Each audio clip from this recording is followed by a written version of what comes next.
ఆ పోరి పాడే పోరే ఇంటికి పోరా ఎందుకురా పోరి అరే పోరా ఇంటికి పో అరే పిచ్చోడా ఏమైందన్నా అన్న పిచ్చోళ్ళకి చేస్తాను అసలు ఏమైంది అన్నకు అరే ఆడు నా చిన్నప్పటి దోస్తురా ఆడు ఒక పోరి వాటికి అట్లా అయిన రా వాడు వచ్చి అసలు వాళ్ళ లైఫ్ వేస్ట్ చేస్తున్నారు రా వాడు అయితే తిన్నావానే మరి కాదు నువ్వు పోయినసారి కలుద్దామన్నావు కాదే రమ్మంటావా మరి ఇంటికాడ ఏమన్నా లేరా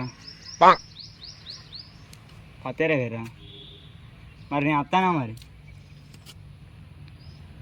సరే మరి మళ్ళీ ఫోన్ చేస్తా 5 నిమిషాలకి మా దోస్తు దగ్గరికి వచ్చినా మీరు సెట్ చేసి ఎందుకా మరి బయట కావాలి ఓడన్నా ఆచిత అంతే మీ అన్న ఇట్లా సరే ఉండు ఒక 5 నిమిషాలు తప్పి అడిగి చెప్తాను మా ఒక చిన్న వెళ్ళిపోరా ఏంటి మా పోరి కలవక కలుస్తా అంటాను ఒక 10 నిమిషాలు బయట ఉండు నేను పోయి కలిసి సరేపా మెల్ల మరి బయట వాళ్ళని అత్తే ఫోన్ చేయి చేస్తా అరే నువ్వు అనక దొరకగాడ వాళ్ళు 2 అన్నలు ఉన్నారు దొరికితే మాత్రం పొట్టు కొడతారా నీకు నన్ను కొడతారా నన్ను కొడతారు ఇంకా ఉన్నాడ్రా తలుపు తీసుకొని పోవచ్చు ఇష్టం ఆడ వెనకకెళ్ళి కూడా ఏం చేస్తావు రారు రా నువ్వు భయపడకు టైర్లో కూర్చో నువ్వు పాపం అరే కూర్చుంటా కూర్చో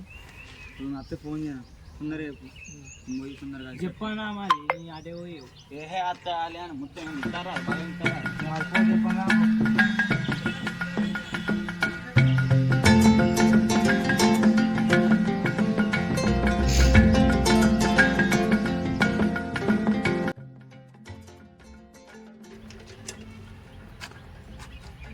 అమ్మతోడు ఈ పోరు రమ్మన్నా పోడాను ఇంట్లో పోతే అమ్మతో వాళ్ళు అన్నదైతే పుట్టుపోడు అంతట్టున్నారు కానీ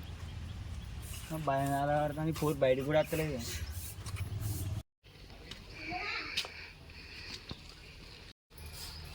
చైలు తొందర రీయే తలుపు మీ వాళ్ళు నత్తరే తొందర రీయే వచ్చిన ఇప్పుడే రాజు రానా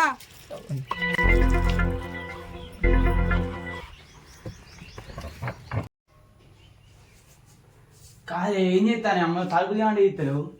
అమ్మో డోరైరా ఓ పోరి అన్నలు అమ్మలో కొట్టిద్దామని తీసుకొచ్చినాను ఉండాలిరా మా ఇంటికి రానికి మాట్లాడేది పట్టు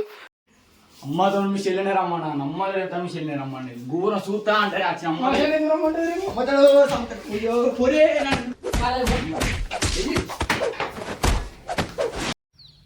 అన్న మళ్ళా పొరి రాలేదానే అరే నీకు ఎన్నిసార్లు చెప్పాలరా రామాయణం అంతిని రాముడికి సీత ఏమైతే అన్నట్టు అడుగుతాను ఇవరకనే చెప్పిన కాదురా వాళ్ళ అన్నగాడు ఘోరంగా కొట్టిండా అని అందుకే ఆడు పిచ్చోడు అయింది అరే అందుకనే పోర్ల జోలికి పోవద్దురా వాళ్ళ లెక్క పిచ్చోళ్ళు అవుతారా నేను అప్పటికెళ్ళి పోనురా అందుకనే పోర్ల జోలికి మీరు కూడా పోకుర్రా